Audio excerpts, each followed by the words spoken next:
Hello, everybody. Here's my two brat cats. They're total shitheads. I do have the flash on, but I just wanted to give a quick tour of my snake cage. Obviously, I made it stackable. In here, I got a baby bull snake, but he's hidden, so you're not going to see him. Or her, or whatever he is. So here is my snake cage. It is 5 feet long, 3 feet high, and 2.5 feet deep. Right here we got the light compartment. So I can turn on lights.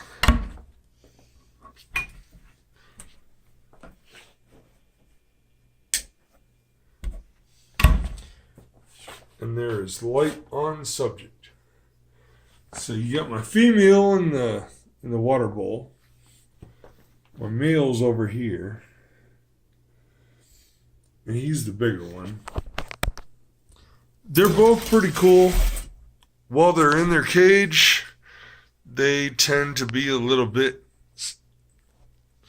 hostile. But they're both cool.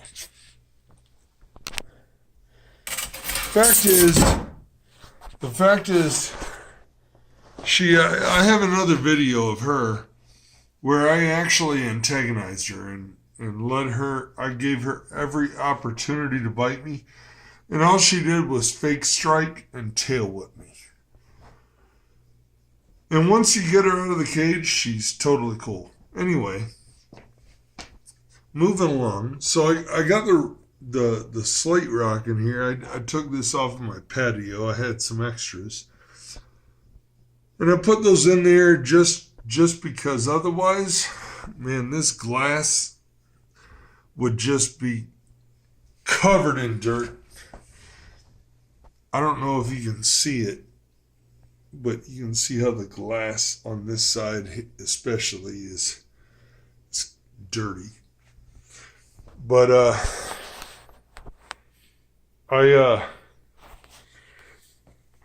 figured the more surface area that is covered by the dirt, the less likely they're going to be able to mess up the cage. And these snakes, if you know, are pretty active.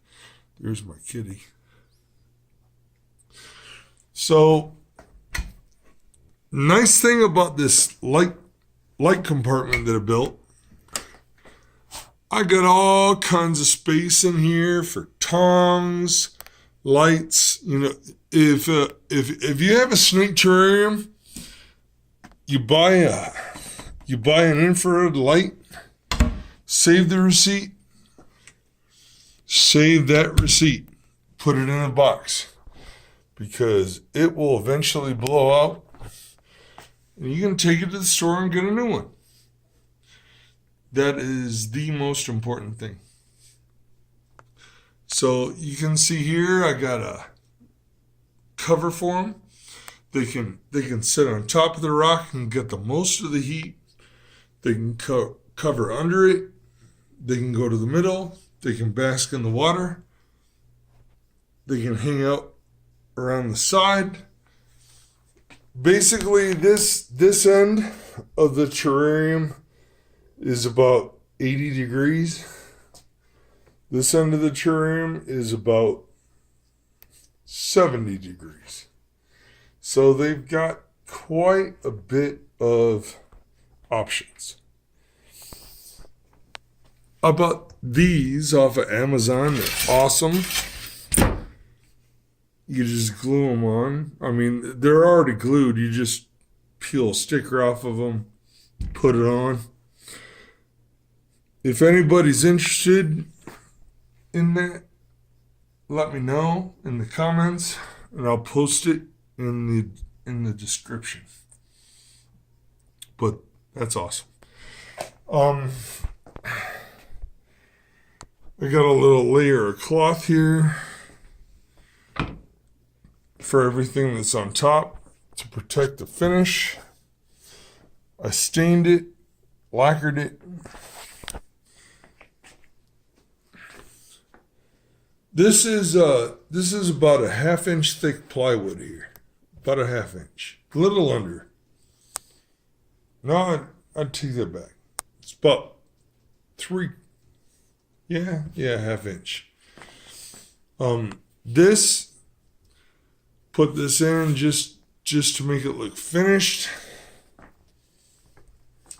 And also to build structural stability, because I built this hoping to stack it.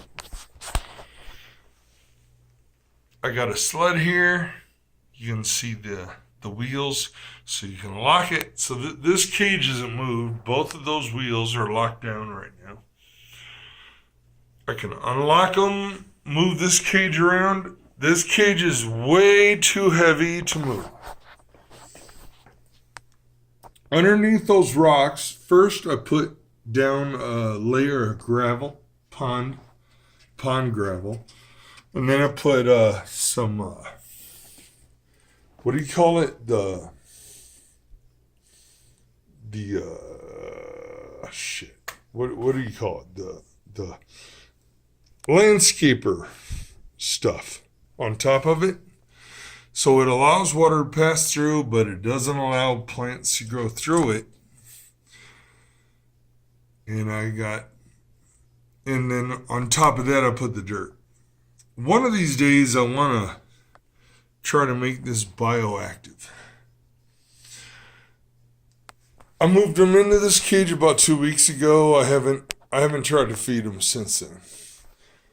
And what I'm thinking is, I'll take everything out of this cage, lay down some newspaper, and this will be the feeding cage. Because I don't know if you know anything about false water cobras, which is what they are. And you can see she's kind of irritated. But false water cobras are very, very, very food aggressive.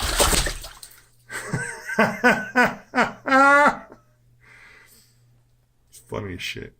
Because she's all fake. She ain't gonna hurt me. She ain't gonna hurt me. And if she does bite me, it ain't gonna be the end of the world. But she's mostly just fake about biting and tail whipping. Same thing with him, but he's about 2 feet longer than she is. And him, man, if he gets a hold of you and he decides to not let go, it could be a problem. But he's bitten me twice. Both times by mistake. He was going for a mouse. And I didn't have to go to the hospital or anything, so I assume I'm good. You can see the air vents here. This one and that one. And up here, I got 2 more. That one and this one.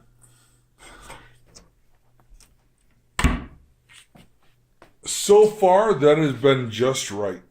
I mean, this cage is 5 feet long, 3 feet high, 2.5 feet deep. And so far, it's given me a pretty good heat gradient, so the snakes are able to regulate their body temperature properly. But, you know, if that, and it also holds in the humidity. Because obviously I'm not using paper, I'm using dirt. I'm using, just make sure you don't use dirt that has fertilizer in it. I've thought about planting a couple of plants in here. That would be pretty cool. But, never mind that. The thing is, this cage holds in the humidity and it lets air flow through. Down low here, up high here.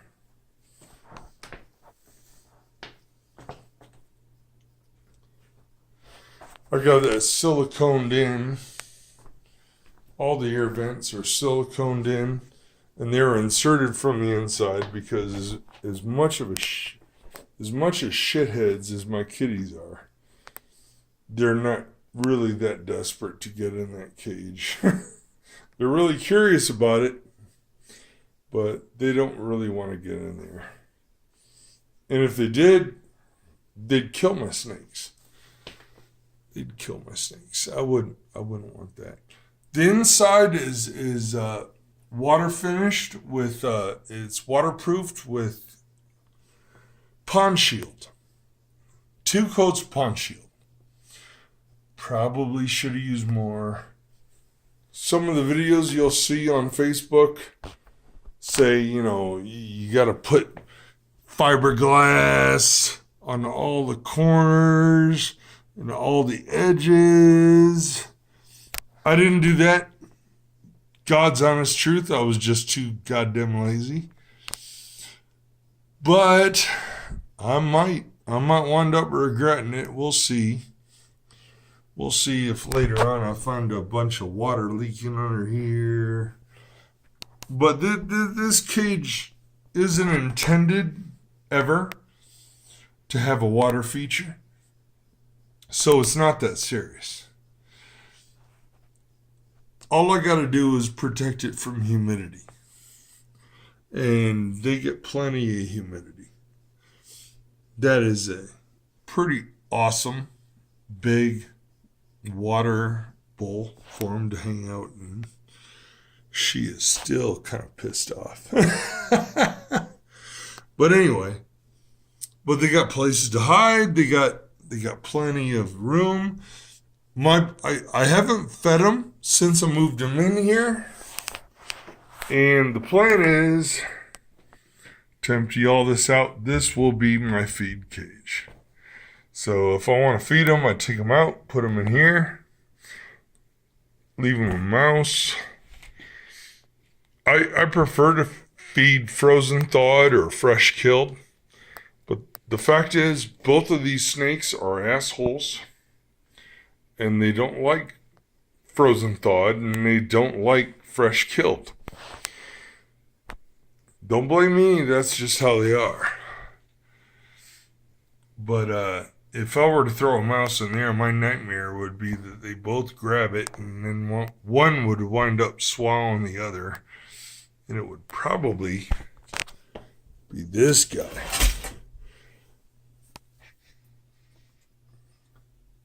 How's my buddy?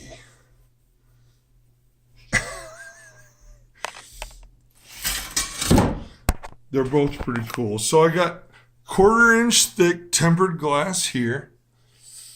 And it's on a rail on both sides. And then I glued another rail on the sides so that when I close the cage, there's no lip. The kitties or them can try to find a way to force that door open. They both look pretty calm right now, but a lot of times, these are diurnal snakes, and a lot of times these guys are constantly looking to escape. Which leads me to the light compartment. I built this originally. I was planning on putting a thing here so that I could secure it. And if I wanted to, I could pull it out. But that was too much damn work. Didn't happen. So what I did is I actually climbed my fat ass into the cage. And I screwed in that screen from the bottom.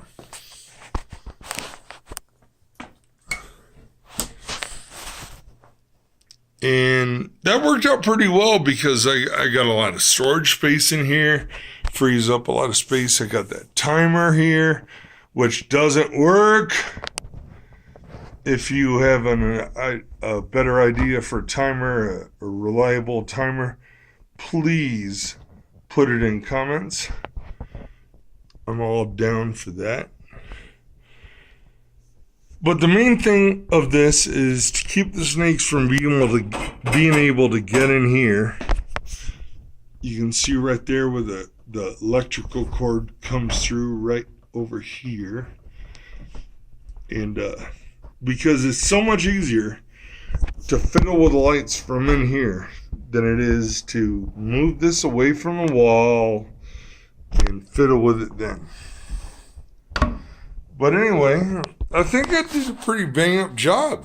It looks good and it functions. Like I said, the proof of the pudding will be whenever I change out the substrate. And then I discover, oh crap, the plywood on the bottom is all swole up because there's a leak. Yeah, that's going to be a problem. But I think I got this down. It's an idea. So that's my update. Hope you like it. And like I said, I designed this to be stackable. So I got it saves me all kinds of space to do it this way. Because you can see all my other cages. This cage I use for my rats and my mice that I buy. I bought like 15 mice whenever I go to Tucson. And that lasts about a week. I have not tried to feed them yet. That'll be coming up this week. This will be my feed cage. This cage, oh shit, I don't know what I'm going to do with that 20-gallon well. I'll either get rid of it or just keep it on site in case I do. Maybe I might wind up catching a rattlesnake in the yard back here. You know, I live in Arizona. There's all kinds of rattlesnakes. It'd be interesting to see if either one of them would eat that rattlesnake. When I first introduced them to the cage, he followed her everywhere and just vibrated on top of her. Oh, dude wanted some ass right there. He wanted some ass. For all I know, she might be gravid right now. I don't know. It'll be interesting. But definitely don't want to feed them together because you throw a live mouse in there and they're both hungry, it could get really, really ugly. So anyway, that's my video, my update. Cage is done. Like I said, the sled. This is the cage. From here and below is the sled. So I can move this around wherever I need to. It's pretty simple. And I can use that sled for multiple things. And I was really lucky to get it to fit through there. Because when I went outside after I got the cage built, it was all done. And I had to stain it and lacquer it and all that. You know, you're not going to do that in the house. I had to take it outside and it barely fit through there. So my advice, if you're going to start a cage building project, my advice would be measure all the doors, measure all the openings that you might have to move it through, and then add a couple inches or subtract a couple inches. Because this cage, the inside diameter, the inside width is only 2.5. But when you add all the trim here and here and everything inside it adds up. It adds up quickly. Outer diameter is about 32 inches. somewhere in here. That's how wide it is. I'm pretty proud of it. I've never done this before. This is my first project for a terrarium build. And I would like to give a special shout out to Serpa Design. He's the one that inspired this build. I made some changes. And yes, I did router the edges just to make it look nicer. I am a horrible painter, which is the reason why you see the white gunk here where the lacquer and stuff was applied unevenly. But hey, forgive me. I did my best. The important thing is to make sure that the entire interior, top and bottom, even inside of here, even in the light compartment, all that is waterproofed with Pond Shield. Pond Shield is really, really good stuff. It's really good stuff. I investigated the hell out of that, and everyone I've talked to that's used it says it is the bomb. You could also use Loctite. I just figured I'm gonna go with Pond Shield because someday I'm gonna build this. I'm gonna sell this terrarium and build a bigger one, a nicer one. Learning from all the mistakes that I made. So anyway, if you got any questions or concerns, please put them in comments. Thank you very much and have a great night.